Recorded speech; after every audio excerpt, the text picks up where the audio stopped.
back to the Long-Distance Worklife, where we help you lead, work, and thrive in remote and hybrid teams.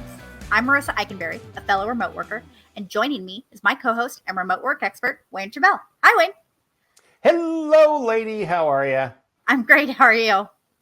I am swell. Hello, listeners. I am feeling my mortality today as we realize how long I've been doing this, and you and I have been doing this. Right?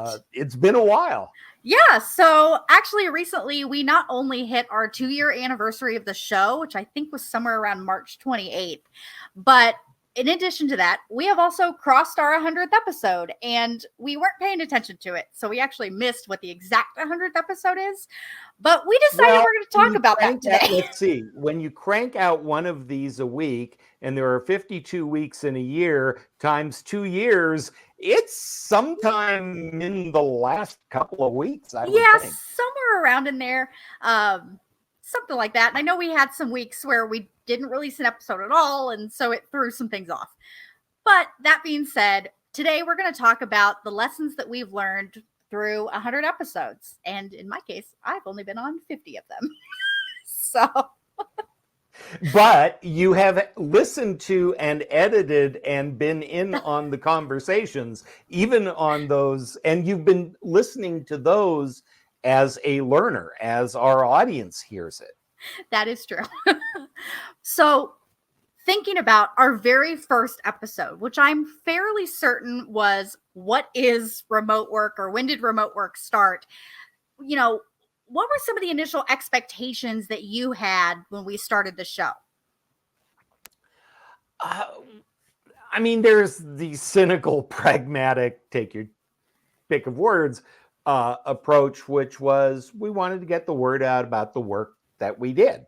Absolutely. That we do, right? And the work that we do as long distance leader, and the classes, our leadership series. And so there was a mercenary component to this. I think it's important that we also look at our role as offering some perspective. Right. And one of the things that I did not expect to have happen, and we've gotten some pushback for this, is I did not expect that the most zealous remote work advocates would get cranky with us on occasion. And they do. I hadn't thought about that until you said that, but there have definitely been some times where we have pushed back against the zealot way of thinking, and we're seen oddly, or thought to be the zealots, and we're not. And that's the thing, is that at the end of the day, our concern for this show, and my concern that has driven my entire career in this business, which is literally this week, 28 years, by the way. Wow. May 6th, 1996 was my first job in the training industry. Just saying. I will not comment on the fact I'm only 32. A2, Brute. But my concern and what has driven me has always been helping people get through work. And the way that we work is changing, and has changed, and will continue to change. And there is always the tension between what needs to be done for the employer, for the business, which is a perfectly legitimate concern. Mm-hmm. Business doesn't make money, doesn't keep its doors open, people don't have jobs. Employees owe their employers, right, the fruits of their labor, and they get a paycheck in exchange. And so the circumstances of remote work have changed, and the way that we interact has changed. And I think our job is to help people navigate that and make good choices. Right? Absolutely. This notion that all jobs can be done remotely, while more true than we ever thought it could be, is also not universally true. Right. And we've talked about that a lot on this show. You can work from home all day long if you can find somebody to pay you to do it. Right. And there are some jobs that they can't be remote. The the purpose of our show is to help people work where and when it makes sense. And we get lumped in frequently with the zealots. And the truth of the matter is, not all work can be done remotely. Not all work should be done remotely. And not everybody is cut out for it. And if you are going to work remotely, if you are unhappy with being in the office all the time and you're experimenting or exploring the idea of remote work, here's how to do it. And here's how we can help. And we hope that this gets you through it and keeps the weasels at bay. So, we are not zealots, nor are we always on the side of the people who say go into the office. Right. It's about navigating the realities, and hopefully that's what we're bringing. But we've done some stuff. 100 episodes, good heavens. We've talked about a lot of stuff. And so on that line, so what has been the most surprising lesson, or maybe an unexpected discovery while we've been doing this podcast? I think the unexpected discovery was really how so many timeless concepts are relevant in the context of remote work. And I'm thinking specifically about the Johari window episode that we did, which a lot of people fell into. And I dealt with the Johari window when the process first came out in the 80s and people were looking at it, and, it was new to my career, and I did all that, and I taught it, and I talked about it, and I thought, oh, it's old news. Everybody knows it. But the purpose, just for those of you who want to go back and listen to it or don't remember, the Johari window says that we look at the world through this window that has 4 kind of panes to it, right? Mm-hmm. There's what we see, and we know we see it, and that's what it is. There's what we see, and there's stuff there that we don't know. There's what people see of us that we're aware of, right? And stuff that people may not be aware of, and everything. And of course, that's true regardless. And that was a bad explanation, but you can go back and listen to the episode. We'll have a link in the show notes to that. The point is that there's always what you see, and there's something unseen behind it. When you work remotely, or when you lead people remotely, it is literally unseen. Right. So not only are there the normal things, right? Is she telling me the truth when she says she's on time for that project? But I can't look her in the eye. I can't look over her shoulder and see what she's doing. I can't overhear the conversations she's having with her coworkers. Can't see her visibly sweating as she tells you that. Can't see her visibly sweating, or, rolling her eyes, or whatever it is. And so that notion of so much what we do in the remote workspace is white space. Yeah. We don't know what's going on there. We are entering into the void. We need to actively seek it, and we need to have trust that our communication is clear and that people are understanding. And if there is a problem, that they are willing to give us that feedback, that we're getting the feedback we need to do the job, whether they're the individual contributor or the manager, leader, boss, right? And so while I knew that to be true, it always amazes me how what is true has always been true and continues to be true and will ever be true. And we get lost sometimes in the minutia of the work and the stress of working in new ways and new environments. Right. Well, and I remember when we even talked about doing that episode, and you were like, I don't know, I'm thinking about this, and, but I don't know. And I was like, what the heck is that? And it was that moment of, oh, right, there are all these other people that are entering the workforce, have no idea what this is. And now it's one of our top episodes, and the clip of you explaining it on our YouTube, I think, is one of the top clips we've ever done. So people are clearly interested. Yeah, it's funny. I remember we did an episode with my friend Trina Heffling, and we were talking about what did we get wrong, right? Because she and I have both been in this space a very long time. We were both, 15 years before COVID, talking about remote work and helping people to make that adjustment. And what did we get wrong? And I think, some of the things we got wrong were expected, right? We didn't have the technology. So the growth of things like Teams and Slack and those kinds of collaboration tools, we couldn't have predicted that.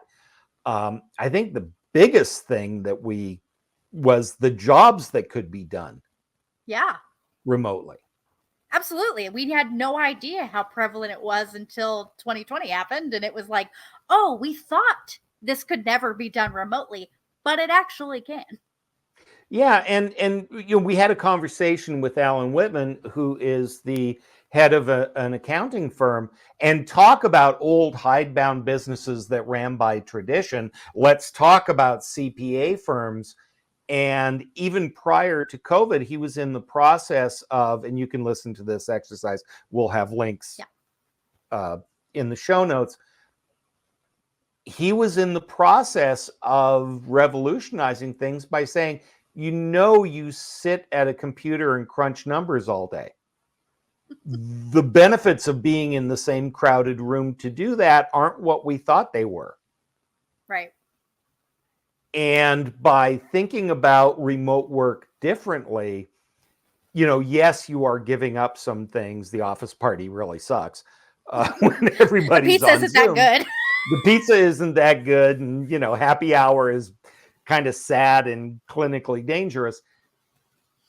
But there are advantages, right? Yes, you don't have that everyday communication. There are ways to mitigate that so that you can have real-time collaboration and cooperation if you need it, but you can expand the geographic reach. I mean, when companies say, we hire the best available people, well, what you mean is you hire the best available people within a 20-mile radius of your office.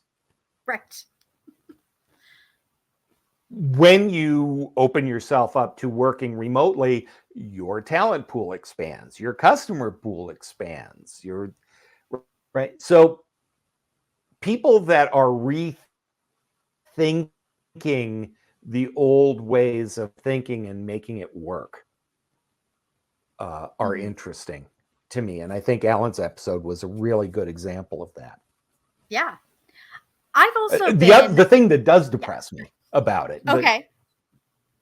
Well, I was going to say, and that's when you're looking at the future, it's like, look at all the good stuff and the positive.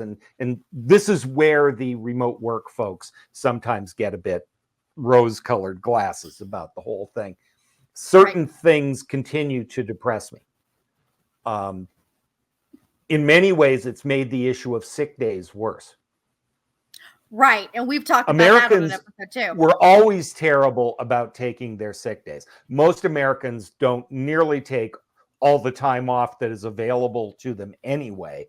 And they tend not to take their sick days because they're saving it up so they can use them for vacation days, which they then don't take. But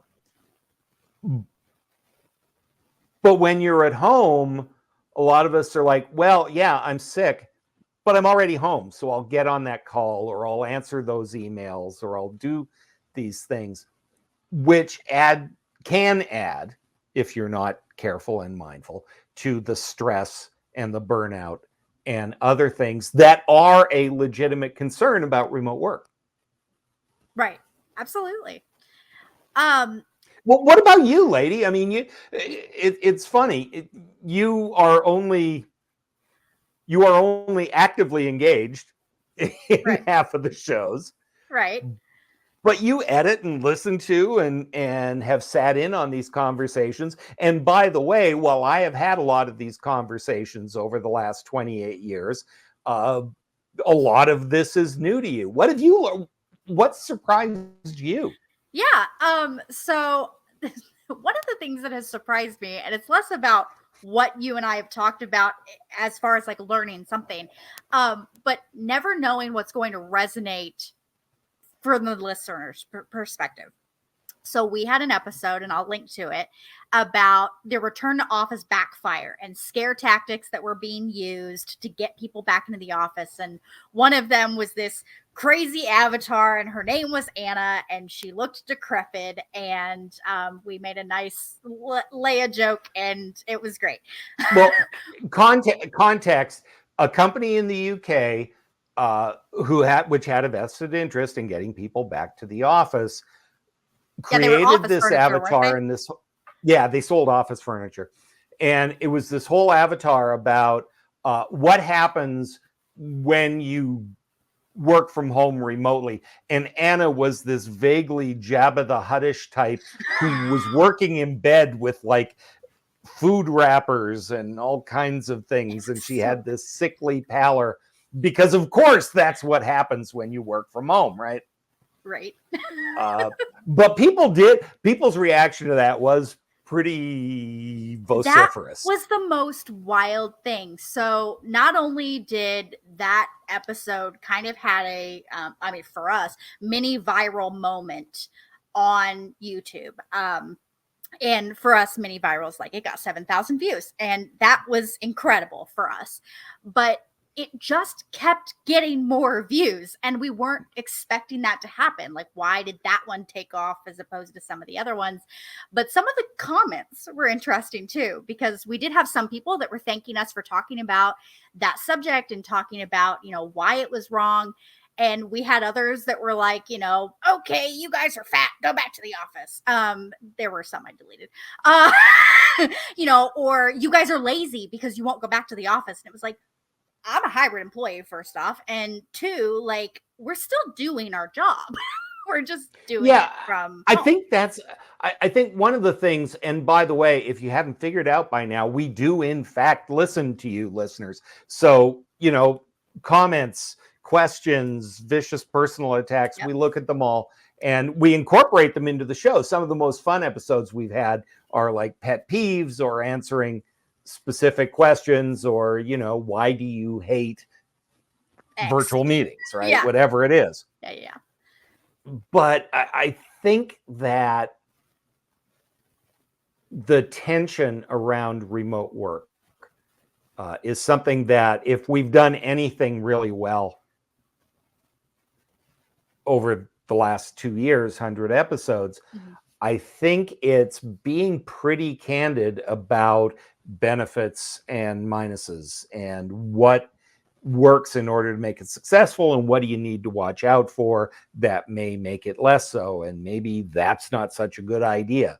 I think that that's something that we've done pretty well, and I hope that the listeners agree with us on that.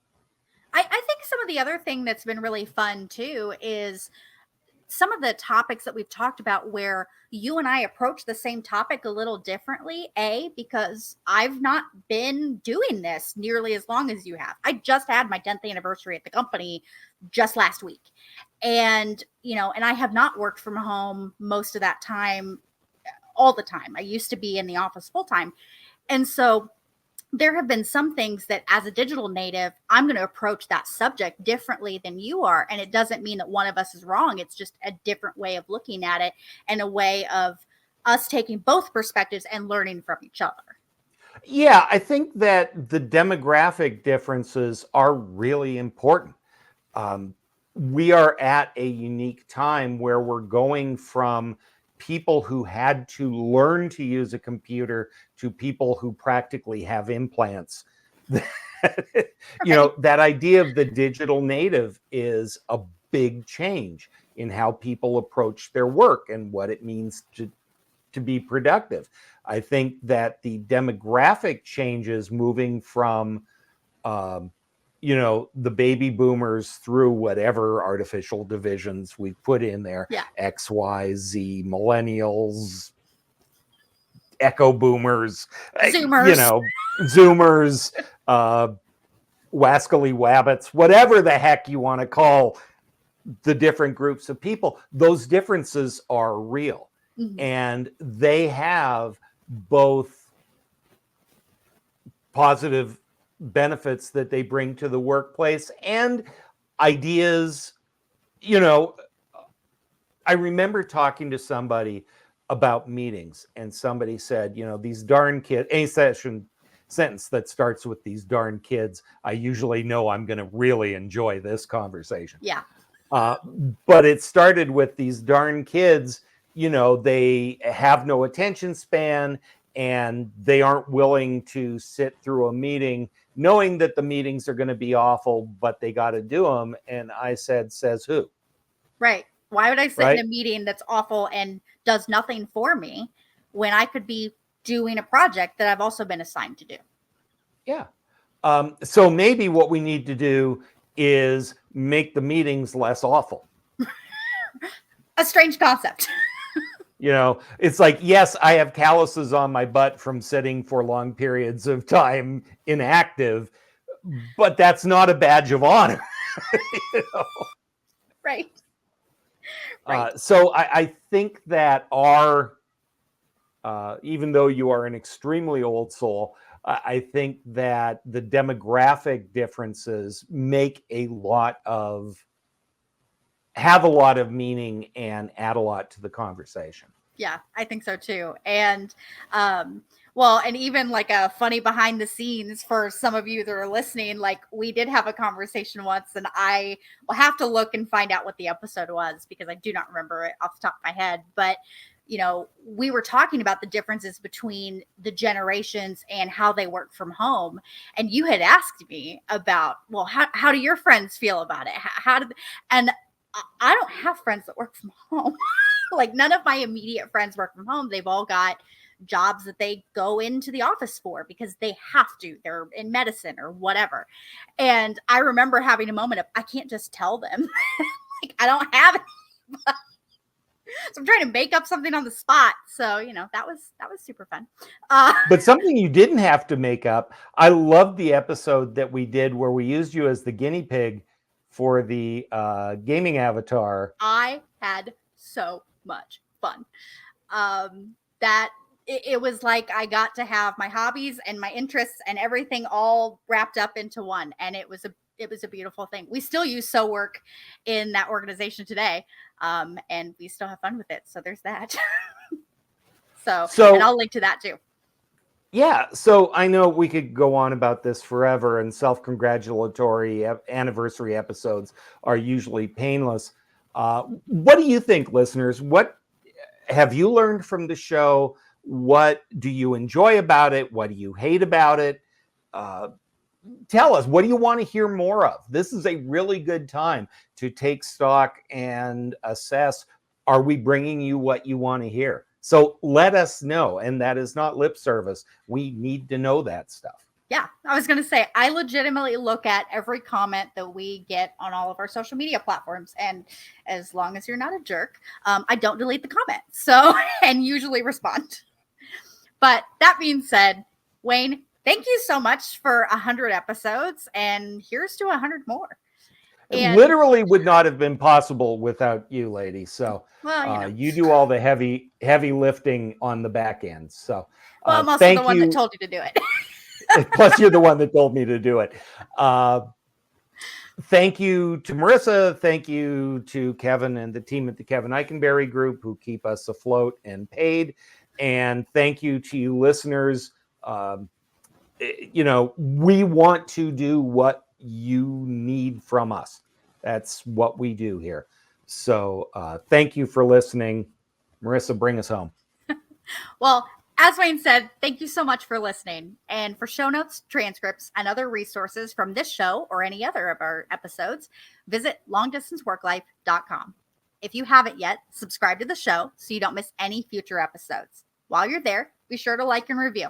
This helps us know what you love about our show. Feel free to contact us via email or LinkedIn with the links in our show notes. Let us know you listened to this episode, what you liked, what you hated. We'll listen to both. And even suggest a topic for Wayne and I to tackle in a future episode. We really want to hear from you, and we really want to talk about the topics that you want to talk about. And before we sign off, I want to tell you about our long distance leadership series at kevineikenberry.com/LDLS. Whether you're a seasoned leader or stepping into a remote leadership role for the first time, this series offers practical tools and expert advice to help you succeed. It's great for individuals or for your whole leadership team. Again, that's kevineikenberry.com/LDLS. Start strengthening your remote leadership skills today.